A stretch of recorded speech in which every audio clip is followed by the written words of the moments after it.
Selamat datang lagi di sesi mendalam kita. Kali ini nih kita mau ngobrolin beberapa ide kunci dari bukunya Robert Greene, The Laws of Human Nature. Keren banget ini bukunya. Ya, betul. Sumber kita spesifiknya dari pendahuluan sama dua bab pertamanya ya. Nah, misi kita hari ini apa? Kita mau coba bongkar dua kekuatan yang nggak kelihatan tapi sering banget ngendalin kita. Dan orang lain juga ya? Benar, tanpa kita sadar seringnya, yaitu irasionalitas sama narsisme. Ini penting banget nih buat Anda pahami, biar lebih lebih bijak lah pas interaksi sehari-hari. Tepat sekali.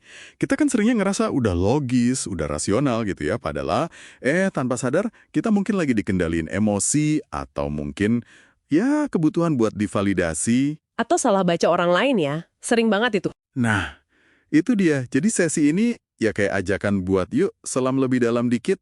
Lihat apa sih sebenarnya yang gerakin kita sebagai manusia. Oke deh, siap nyelam nih. Mari kita bedah ya. Poin pertama dari Greening yang, lumayan nonjok nih.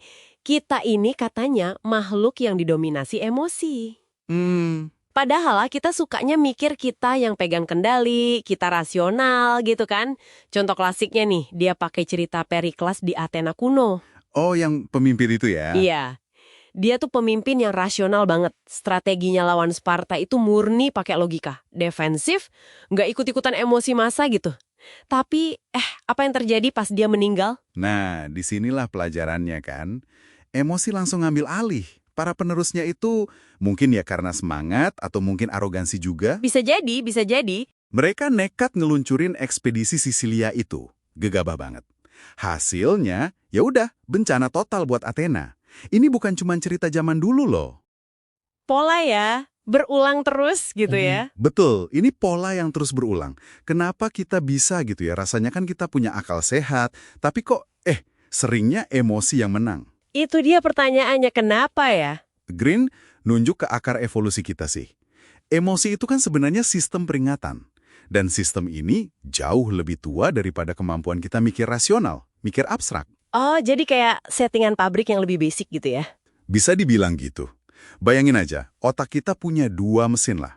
Ada sistem limbik, itu yang emosional, terus ada neokortex yang buat mikir logis. Masalahnya, kedua mesin ini tuh nggak selalu sinkron kerjanya. Nggak nyambung gitu kadang. Emosi udah nyala duluan sebelum logikanya sempat ngeproses. Pernah nggak sih Anda ngerasa marah banget soal sepele, terus sejam kemudian mikir, loh, kenapa tadi gue semarah itu ya?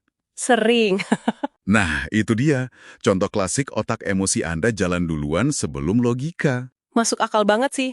Dan ini diperparah lagi sama yang namanya bias-bias kognitif ya, yang Green jelasin juga. Kayak misalnya, atau tuh bias konfirmasi. Ah, ya. Itu yang kita cenderung nyari bukti yang dukung apa yang udah kita percaya aja ya? Bener, yang bertentangan kita abaikan. Atau bias superioritas, ngerasa kita lebih rasional, lebih etis dibanding orang lain. Ya, semua orang ngerasa di atas rata-rata ya. Justru itu, nggak ngenalin ini aja udah langkah besar kan sebenarnya. Betul. Tapi ya gitu, sekedar tahu namanya aja belum cukup. Jebakannya tuh, bahkan pas kita udah tahu nih soal bias konfirmasi, kita tetap aja bisa kejebak. Ego kita pengen dilindungi. Makanya, Green nyaranin langkah praktis. Coba perpanjang waktu reaksi Anda. Maksudnya gimana tuh? Jadi, pas emosi lagi naik, lagi memuncak, jangan langsung ambil keputusan atau ngomong. Kasih jeda dulu. Kasih ruang buat neokorteksnya ngejar. Oh, tahan dulu gitu ya, tarik napas dulu mungkin. Bisa jadi. Intinya, jangan reaktif. Beri waktu si logika buat ikut bicara. Oke, dicatat nih, menarik. Nah, jadi setelah kita sadar betapa mudahnya kita dibajak emosi, Green nunjukin kalau akar irasionalitas ini sering banget nyambung ke cara kita ngelihat diri sendiri. Bener. Ini bawa kita ke hukum kedua yang dia bahas, yang krusial juga, narsisme. Tapi ini bukan sekedar soal suka selfie atau pamer harta gitu kan. Oh, jauh lebih dalam dari itu. Green ngejelasinnya itu sebagai spektrum penyerapan diri. Spektrum, maksudnya gimana tuh? Jadi, kita semua ini sebenarnya ada di spektrum narsisme itu. Karena kita punya kebutuhan dasar buat diperhatiin, buat divalidasi, itu normal. Yang beda itu tingkatannya. Ada level-levelnya gitu ya? Iya, di satu ujung, ada yang disebut narsisis dalam. Nah, mereka ini seringkali punya citra diri yang, gimana ya, rapuh atau nggak utuh gitu. Mungkin karena pola asuh pas kecil, entah diabaikan atau malah terlalu dipuja. Terus ciri-cirinya apa nih yang perlu kita waspadai biar kita bisa ngenalin gitu? Mereka itu biasanya haus banget sama validasi dari luar. Gampang banget tersinggung atau iri hati. Dan, nah ini penting, mereka cenderung melihat orang lain sebagai objek diri.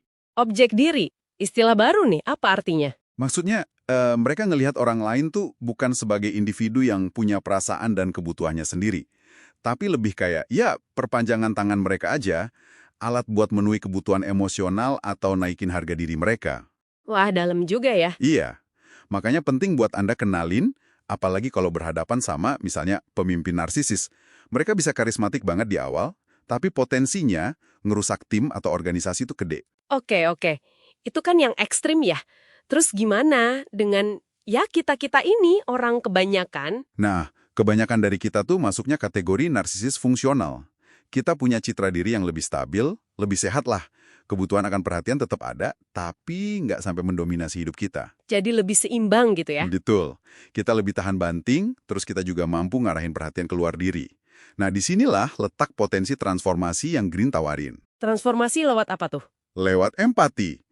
Itu kemampuan alami kita sebenarnya buat ngerasain suasana hati orang lain, buat mencoba ngerti sudut pandang mereka. Tapi kok kayaknya susah ya? Atau sering tumpul gitu kemampuannya? Nah, seringnya tumpul karena kita terlalu fokus sama diri sendiri, sama kekhawatiran kita, keinginan kita, rasa nggak aman kita. Jadi, ngembangin empati itu bukan cuma soal yuk jadi orang baik, bukan cuma itu. Tapi ini sebenarnya alat yang luar biasa kuat. Buat apa? Buat ngerti dinamika sosial, buat bangun hubungan yang lebih sehat, lebih kuat. Menarik. Terus gimana cara ngelatihnya? Kedengarannya agak abstrak ya empati itu. Dimulai dari sikap empatik. Ini bukan sekedar pasif ngerasain ya, tapi aktif ngubah mindset. Artinya, secara sadar nih, Anda coba tahan dulu suara di kepala yang pengen langsung ngejudge. Atau ngasih nasehat ya, hahaha. Atau nyela pakai pengalaman sendiri. Benar banget. Sebaliknya, Anda coba benar-benar masuk ke sepatu orang lain. Tanya-tanya dalam hati, kenapa ya dia ngerasa atau bertindak kayak gitu? Dengan rasa ingin tahu yang tulus. Gitu. Tahan penilaian cepatnya. Oke, jadi ini kayak latihan nahan diri juga ya, nahan ego kita buat nimbrung. Bisa dibilang gitu. Latihan mendengarkan secara aktif dan mendalam. Oke, jadi kalau kita coba rangkum nih buat Anda yang lagi dengerin, kita semua ini mau nggak mau bergunat sama tarikan emosi irasional. Dan kita semua punya tingkat fokus ke diri sendiri yang beda-beda dalam spektrum narsisme tadi. Iya. Tapi kabar baiknya, kesadaran soal ini itu udah langkah pertama banget, biar kita bisa lebih pegang kendali dan lebih paham sama orang lain juga. Ini bukan cuma teori psikologi doang loh. Bukan. Ini kunci buat interaksi yang lebih efektif, hubungan yang lebih sehat. Beneran. Betul. Dan kalau kita sambungin ke gambaran besarnya ya, sifat dasar manusia ini, irasionalitas, narsisme itu relatif konstan lah sepanjang sejarah. Teknologi mungkin ganti, cara kita nunjukinnya mungkin beda. Lewat sosmed misalnya ya. Nah, contohnya itu. Tapi akarnya, ya itu-itu aja. Jadi pertanyaan penting buat Anda renungin. Setelah tahu ini, setelah paham ini, gimana Anda mau secara aktif pakai pemahaman ini di hidup sehari-hari? Apakah ini bakal mubah cara Anda nanggepin email kerjaan yang nyebelin? Atau cara Anda dengerin pasangan Anda pas lagi cerita, itu kan aplikasinya di sana. Iya.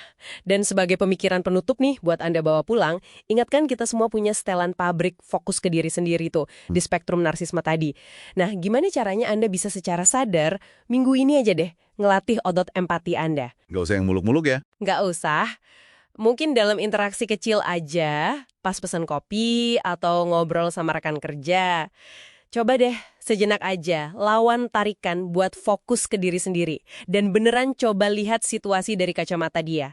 Kira-kira apa ya yang lagi dia rasain atau pikirin? Latihan kecil tapi dampaknya bisa besar ya. Betul. Selamat mencoba ya.